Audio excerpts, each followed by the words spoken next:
Islam ini adalah agama yang bermaksud untuk diamalkan oleh manusia, maka sepatutnya bila kata Islam tu wama arsalnaka illa rahmatan lil alamin, maka semua manusia sepatutnya boleh mengimani Islam. Dan saya mungkin kalau saya sendiri bukan OKU, saya mungkin tidak enthusiastic dan tak ada komitmen untuk bawa topik yang kompleks ini untuk diterokai. Tetapi kita perlu mencari jawapan ni.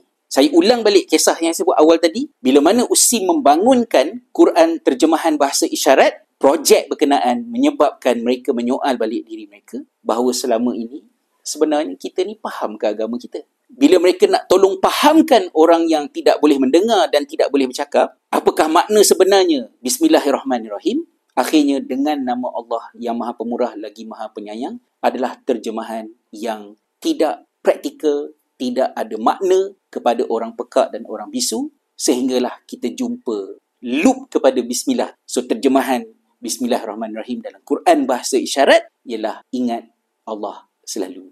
Sahabat-sahabat kena ingat, agama kita ni ketika dia diwahyukan oleh Allah SWT, banyak benda yang kita kenal hari ni, zaman tu tak ada. Kan? Mushaf tak ada.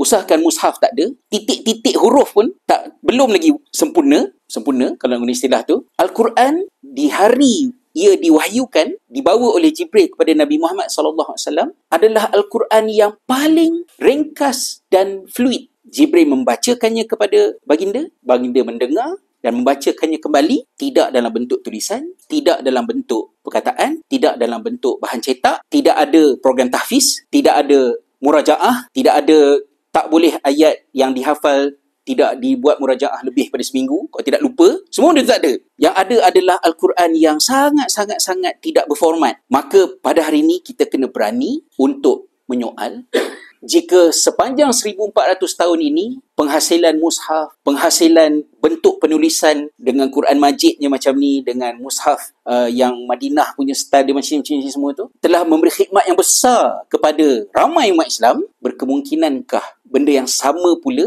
menjadi masalah kepada orang tertentu? Maka kita perlu bezakan di antara Al-Quran yang Jibril bawakan wahyunya itu kepada Nabi SAW dengan Al-Quran yang ada dalam mushaf, dalam program tahfiz dan dalam pengajian kita dekat kuliah.